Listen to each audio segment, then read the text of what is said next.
আসছি আমাদের একটা শিক্ষা হলো মানুষের কাছে কীভাবে ইসলামের দাওয়াত আমরা প্রচার করব।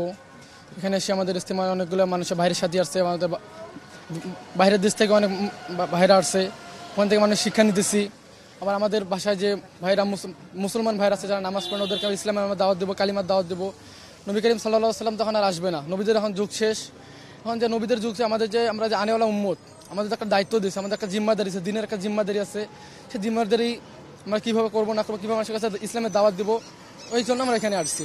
এখান থেকে মেন আশা যে আমার ইমান আমল কিভাবে ঠিক হয়ে যায়, সহি তরিকায় নিজে কিভাবে বাঁচতে পারি, সমস্ত পৃথিবীর উম্মত কিভাবে বাঁচতে পারে, এটা মেন মাকসাদ, মেন উদ্দেশ্য। উলামায়ে কেরাম সহ সারা বিশ্বের উলামায়ে কেরাম সহ যারা মুসল্লিগণ যারা ইসলামকে ভালোবাসেন, যারা ইসলামকে মহাব্বত করেন, কোরআনকে ভালোবাসেন, কোরআনকে মহাব্বত করেন, সকলেই ঐক্যবদ্ধ হয়ে বিশ্বের সকল মুসলিম রাষ্ট্রকে ভালোবাসি এবং তাদের জন্য দোয়া করি আল্লাহ তাআলার কাছে যেন আল্লাহ তাআলা সকলকে সুষ্ঠু এবং ইসলামের পরিবেশে দুনিয়াতে ইসলামের কাজ করে দুনিয়াতে বসবাস করে আল্লাহ তাআলা তৌফিক দান করেন। আমরা সকলে এই জন্য দোয়া করি। আমরা জনগণকে, মুসল্লিদেরকে সুনির্দিষ্ট পথে চালাতে পারছি এবং তারা সুশৃঙ্খলভাবে আছে। সবচেয়ে বড় কথা হলো যে আপনাদের মাধ্যমে যে মেসেজটি যাচ্ছে সেটি হলো সত্য মেসেজ। যারা বিভ্রান্ত ছড়াতে চায় তারা বিভ্রান্ত ছড়াতে পারছে না। আপনাদের মাধ্যমে জানাতে চাচ্ছি আগামীকালকে আখেরি যে মোনাজাত হবে সেটি 9টা থেকে 9:30টার মধ্যে হবে ইনশাল্লাহ। আর আখেরি মোনাজাতের আগে আমরা 6টা থেকে 300 ফুটের মাথায়, দৌড় ব্রিজের মাথায় এবং বুগরা মাথায়, এই যে বাকি যে ভিতরে যে অঞ্চলটুকু সেই অঞ্চলে সকল প্রকার যানবাহন আমরা বন্ধ রাখব।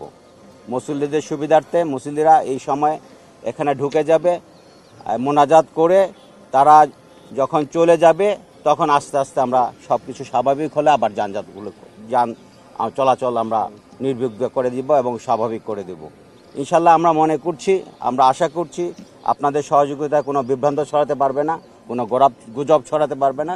এই গুজব যদি না ছড়াতে পারে, আপনারা যদি সত্য প্রকাশ সুন্দরভাবে করতে পারেন, আমরা সুন্দরভাবে এই ইজতেমাটি করব।